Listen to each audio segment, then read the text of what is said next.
too much in this one. Final score in the state regional, Citrus Hill 56, and it was Calabasas 21.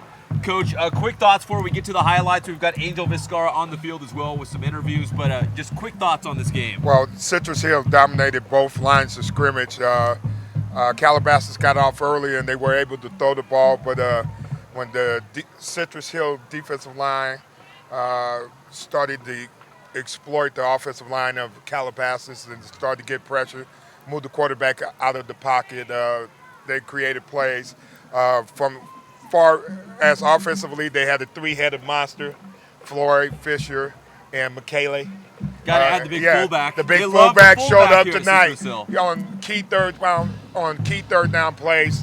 They ran a fullback trap, and he made big yards and was impressive. And surprisingly, even to the Citrus Hill coaching staff, they dominated a game that they thought would be close. And Zink, your initial thoughts. And don't forget that Elijah Matthews actually, they give him a little wrinkle when they're getting the ball up the middle. He kind of reverses it, goes on and back out the outside, and was making some big plays that way. Right. And another one is stick to what you do. Don't throw that football. You're up 3 touchdowns. That could have gone the wrong way for him, Coach. But they throw the football in the end zone, get the interception, and then Calabasas comes all the way down. And God bless Calabasas for for the quarterback throwing an interception, because it ended that threat and pretty much the game. But They opened the door for them by throwing the football, and they were doing so well running it. I didn't see a reason for them to have to do it. Yeah, you're right. I think they were trying to satisfy. They have some big-time receivers going to the school. They threw a ball. It should have been completed. The guy dropped in and bobbled it around. Yeah, bobbled it around. But let's give some credit to Algernae Washington, defensive end for Citrus. Oh, game of his life. Yeah, I mean, he put pressure on the quarterback all night long. And when the quarterback started to move off his spot and his launching points, and they made him run, and they made him nervous after that. I think he felt the pressure. And how about Brian Hightower, though, he's a special player. Yeah, for Calabasas. As a sophomore, he probably had about 200-some yards receiving tonight, looked really well. But again, let's go back to the Citrus Hill DBs. They manned up all over the place, and they made plays all night long. I heard one of the coaches saying it was like Christmas down there. You knew the ball was going to be coming through the air. It's your job to go up and get that early Christmas present, because you knew the ball was going to be put up. And early on, Kenneth Woods from the safety position was exploiting. He was jumping routes, and actually, if he just was able to grab one, he had to pick 6 at least twice in one series. So, I mean, they were seeing what they were doing. And it wasn't, obviously they've seen film, and these guys love to throw the football. So, it's easy to get it. Yeah, the secondary deserves a lot of credit tonight. They played on the island. They knew Calabasas was going to throw the ball, and they answered the call. Even when they made plays, they weren't discouraged, and they came back and made play after play. They made some key picks towards the end of the first half, and the running game just was dominant. Citrus Hill just dominated from there. And it's been confirmed by the athletic director, Rich Shear, and also the public address announcer here announcing that season's not over. Next Saturday, right here, Citrus Hill High School, the Hawks will host the Division II-A state championship. They will match up against St. Francis of Mountain View as they defeated Pleasant Valley of Chico tonight. Coach, if you look back, Citrus Hill's season started with a scrimmage at San Gorgonio. When you saw this team, did you ever envision this was a state championship team? Well, here's what I did think. I knew they were coached very well, and they were very physical, and that physicality came out again tonight. The Zomos do a great job, and here's what I'm going to tell you. I wouldn't have doubted it if you told me they could do it. They do a great job, and those kids rise to the occasion. Tonight they were underdogs, and they ended up winning by 35, and we got a running clock at the end of the game, and nobody would have ever thought that was going to happen. And for Citrus Hill to do what they've done so far and be up for the state championship in Division II-A, what does that speak about the inland area, maybe the inland division, high school football in this area, and the level we're at right now? Well, you have Reb go all the way and win the state title, so we're hoping that Citrus could do the same, and that's representing the Inland Empire very well. We have some quality teams here, and we play quality football, and I think the boys from Calabasas had the Kardashian party canceled tonight. A little too early, right? Yeah. Well, and as close as as close as all the teams are to each other. You could have picked any one of 5 teams to be playing in this game, Yes. and they all would have given that same effort and probably had the same result. I mean, but hats off to Citrus Hill. They've had a solid season. You know, they played all the teams they need to play. They played Rancho Verde twice and beat them twice. I mean, there's a lot of things. They came back from, what, 3 touchdowns down in one game in the playoffs to win. I mean, they've done everything they needed to do to get all the way through to this point. Next week, it's another riddle they gotta solve there with St. Francis, and I don't know exactly what they bring to the table, but I'm sure that Coach Zomalt and his staff is ready for it. Right. And what's nice is they're coming down here. Right. You eliminate the travel plans, at least for Citrus Hill. These guys are coming down here. They're going to be on their home field, sleeping in their own beds. They know the routine. They know what to do. And, man, even Centennial, all those state championship games they've played in, not at home. Right. Citrus Hill will be at home for a state championship. That's Right. pretty special. You know, although the stands weren't exactly packed, the sideline was filled with all kinds of celebrities if you didn't look. Local, high school, former high Are you school counting players, yourself celebrities. and Coach G over No, here? oh, absolutely, Coach G. Oh, but no. but you're looking at you know, you got Keely Ross stand on that sideline. from you got USC. 3 or 4 graduates of I think Citrus I saw Hill Mike here. Bell, Yeah. safety of Fresno State, I mean, former Citrus Hill guy. You got I can't remember the kid who's going to UTEP, but he's on the sideline. You got all these guys on the sideline. So there's a lineage here, man. I mean, they're starting to build something that's really special here. All right, we have Angel Vizcarra on the field. In fact, I'm looking for him. I'm seeing if he's going to get us an interview or not down there. There he is. I see him. Do you see him down there? Yeah, but he's got nobody. He's got nobody. You know what? Let's do the first half highlights. Johnny, I'm going to roll it on my end. Here's some of the highlights from the game. Citrus Hill taking on Calabasas, state regional here. Calabasas came out of the gate. They drove down the field. Looked like they were going to put it in on 4th down, but there's Algernon Washington. Coach, you mentioned him. He had a huge game. And then on the next Calabasas drive, that quarterback Gibbia, and there's the big sophomore right there, Hightower, hauling in that touchdown catch for Calabasas. And it looked like right out of the gate, this was going to be a track meet. On the ensuing kickoff, Skylar Howard, the big fella, wisely gives it back to Skylar Howard, and you can see why. It looks like Calabasas is going to have him bottled up. Several different opportunities here, but Skylar just keeps it going. Skylar breaks it loose. Huge return on that play for Skylar.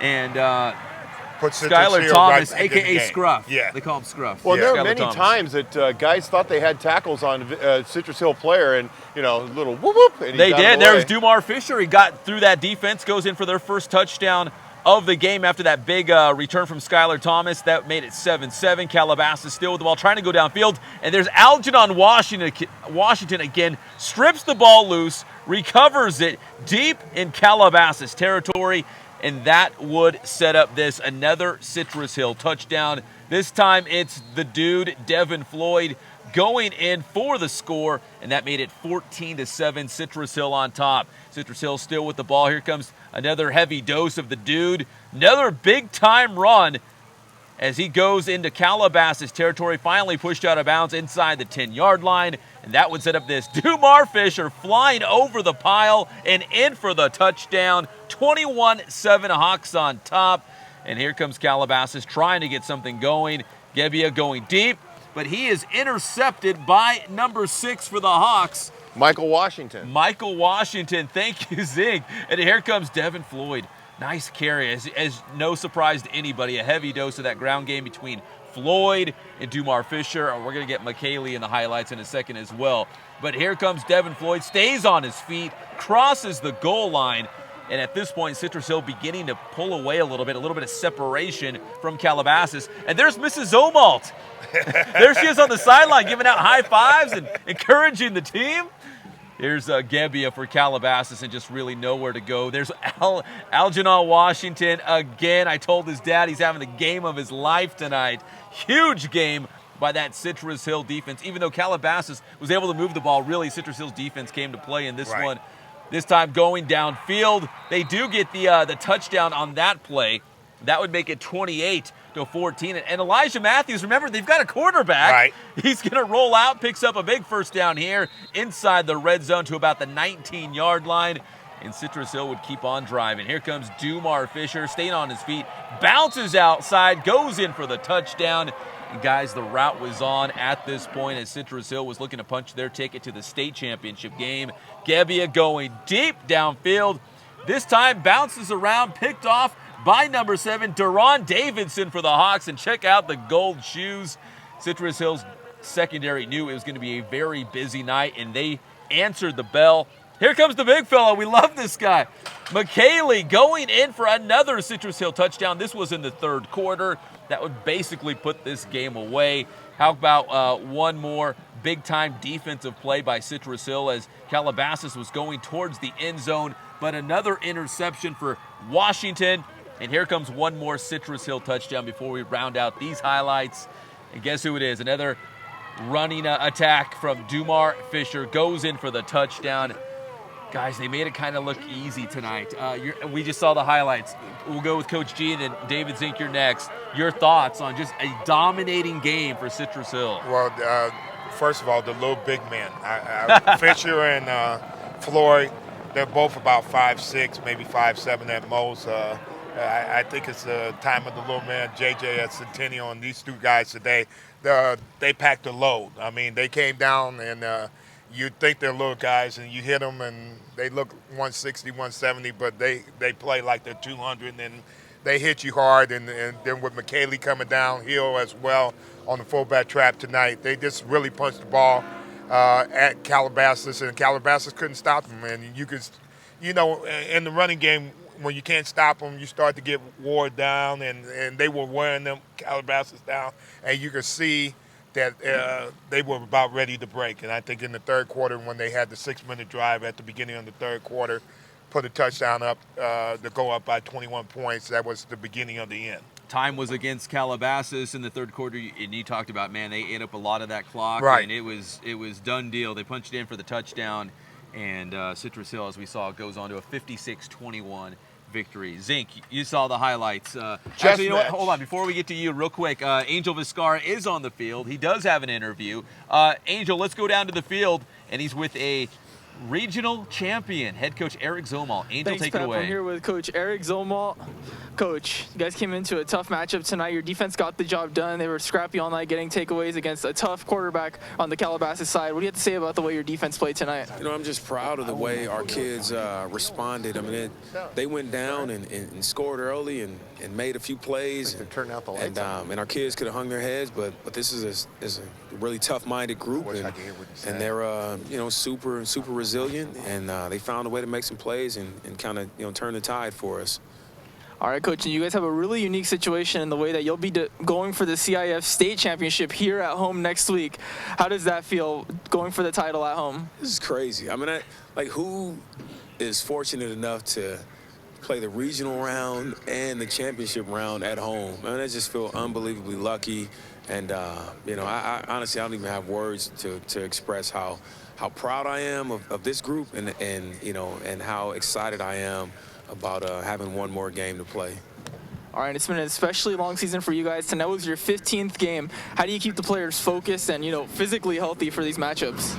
I don't know. I mean, some of it is just luck, as far as staying healthy. But our kids, once they walk up that ramp, their eyes light up and they get ready to go, man. And they have a ton of confidence and they come to play. This group is highly competitive, and I'm proud to be their coach.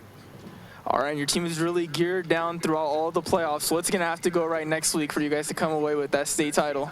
I don't know. I mean, obviously we have to take care of the ball and play smart, and our kids are going to play hard. That's what they always do. But obviously I haven't had a chance to see what our opponent does, specifically what we'll have to do. But, just do what we've done, man. We just play hard and play smart. All right, thank you very much, Coach. Congratulations. Good luck in that state title game next week. Appreciate it. All right, back to you, Pep. All right, great job, Angel, and thank you to head coach Eric Zomalt for taking the time to chat with us here in our post-game show on the Inland Sports YouTube channel. Gosh, guys, a state championship here at Citrus Hill High School. The Hawks have had some really great teams in the past, but to think this was the group that got them to the state championship game. Zink, you had some thoughts before we went down to Angel and Coach Zomalt. Yeah, what I was going to say was, first half, hour and a half long, chess match. Guys feeling each other out. Yep. As soon as one team scored, the next team scored. It kind of opened up the doors. Things were going back and forth. And then I think that Citrus Hill kind of got their rhythm, felt comfortable with, okay, I've seen what they can throw at us. Now let's see what we can do to, counter that and get ahead. And in the second half, I mean, it was checkmate. I mean, they came out, They drug the ball down the field. I think they took about 7 minutes off the clock in the third quarter. By the time that Calabasas got the ball back, already trailing by a couple touchdowns, they score again, and they're down. They got less than 5 minutes left in the third quarter and the fourth quarter to try and get back from a 3-touchdown deficit. I think that kind of put the game away. I think Coach Zomalt actually opened the door a little bit by passing the football. I don't know if I would have done that myself, but I can understand why he did it. But you know, at that same thing, they got the ball, an interception, and brought the ball down the field. But then again, defense goes right back, bows their neck, and next thing you know, got the ball back, game over. One pass, and he's getting criticized the whole game long. He threw Hey, one pass, Coach, and then on top of the one pass, it was dropped. But St. Francis is going to Hey, look Coach, at the it video wasn't and say, dropped. "This It is a was passing tipped team." 4 times. It was never Yeah, but dropped the because it was receiver caught should've and caught brought it. back. Yeah, Hey, but- Coach, go with what got you here, right? Hey, there's I mean, no why doubt. do you want to tempt the fates? Hey, you know, bottom line, he's got an outside receiver who's a big-time guy, and he just wanted to keep him a little bit happy. He threw a ball. Well, St. Francis looks like a good game to do that. And he should have caught it, but he didn't. But let's go back, and you're absolutely correct. You shouldn't change what you do. But let's get the Citrus Hill DBs, you know, Michael Washington, Skylar Thomas, Jerron Davidson. Jerron he had a pick. Davidson, Man Lewis, and Mateo Wade. I mean, they were playing man all over the place. And what's so good about them, they didn't get discouraged. They gave up some plays at times. Like you said, Calabasas may had almost 300 yards in the first half, but these guys stayed competitive. They stayed in. They didn't never hang their head. The quarterback, Jabia, is just an outstanding quarterback. He's definitely a Division I guy. He made some throws tonight that were just awesome.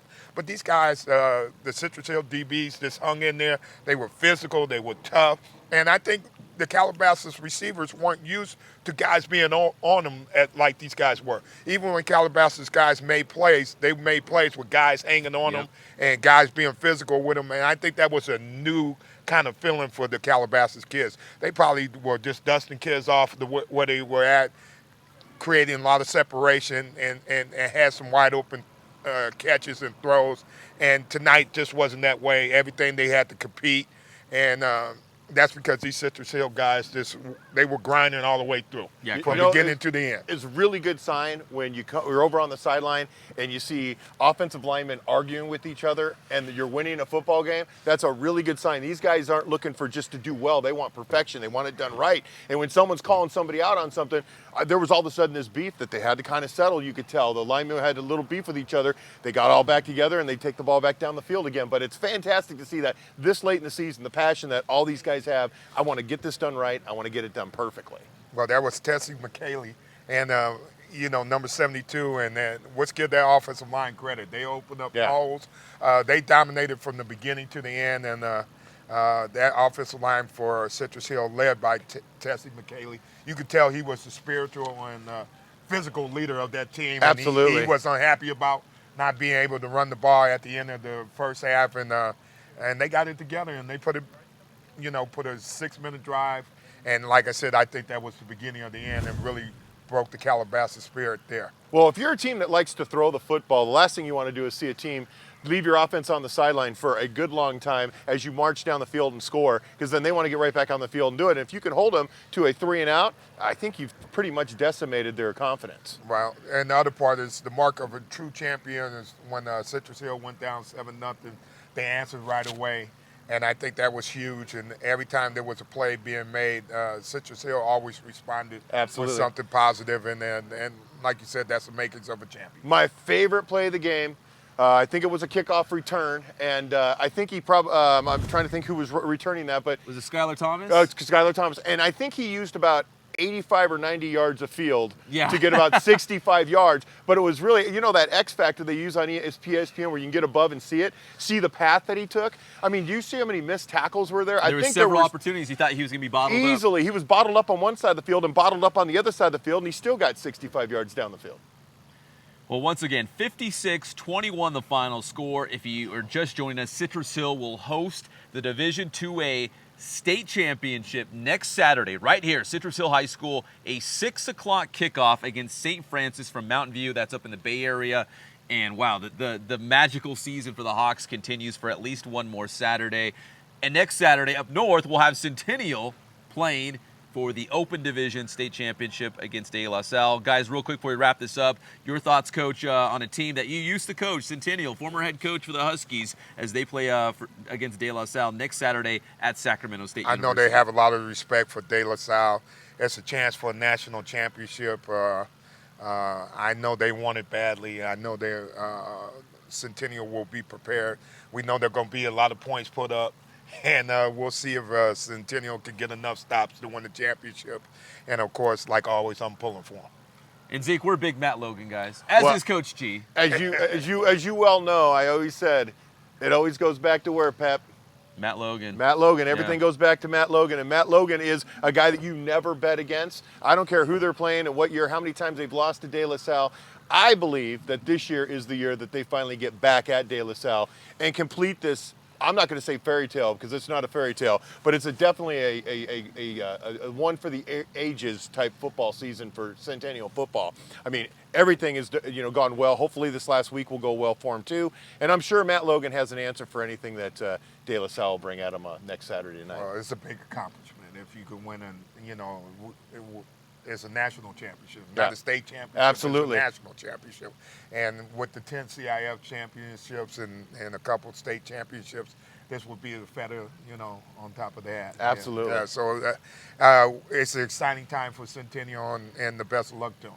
You know what? It's an exciting time for Inland Empire football. Inland Empire football. We look at this game. Look at what Centennial's doing. Look what Notre Dame and Linfield did in the small schools division. You can go from top to bottom. The Inland Empire, I think, has the best football in Southern California, bar none, as far as I'm concerned. With the SEC of that's right. High school That's football. Right. We're the IEC. We're the Inland Empire Conference. You guys, we got to pay some bills. Let's thank our sponsors because we definitely needed their help in doing this. Adrenaline Athletic Training, Spoiled Quick Quality Oil Change, Orange Crest, All-American, Junior All-American Football and Cheer. We appreciate their support as well. And Valverde Graphics, there's the phone number if you want to get a hold of them, 951-940-6161. And, of course, all the fine folks here at Teen Vision. Man, when they roll out big time. Go big or go home, Johnny Nunez says. And he goes big. He goes real big. It's the studio sitting on top of Citrus Hill High School. They had Miles and Coach Rechtenwald doing the actual game on Teen Vision. So it was a great night, capped off by a huge victory by Citrus Hill. Once again, 56-21 was the final score. The Hawks will host St. Francis of Mountain View next Saturday night, 6 o'clock kickoff here at Citrus Hill High School. Coach, we love having you here. If we're going to do it again, you've got a spot right here. I'll be looking forward to it. I'll make sure I get some foot warmers under the desk for you, Coach, because I know it's cold up here. I thought you were going to give me a stool so I could sit up a little bit higher. How about if I just lower my seat? Okay. Well, everyone else is going home. Guys, we got to get out of here, too. We got to pack all this up. We appreciate you watching here on the Inland Sports YouTube channel. We appreciate you watching Teen Vision. And a big thanks to all our sponsors once again. We got to say goodbye for tonight. Congratulations to Citrus Hill. 56-21. The Hawks are a winner going on to the state championship game. For everyone here at Inland Sports and Teen Vision, thank you for watching. And hopefully we'll see you again next Saturday.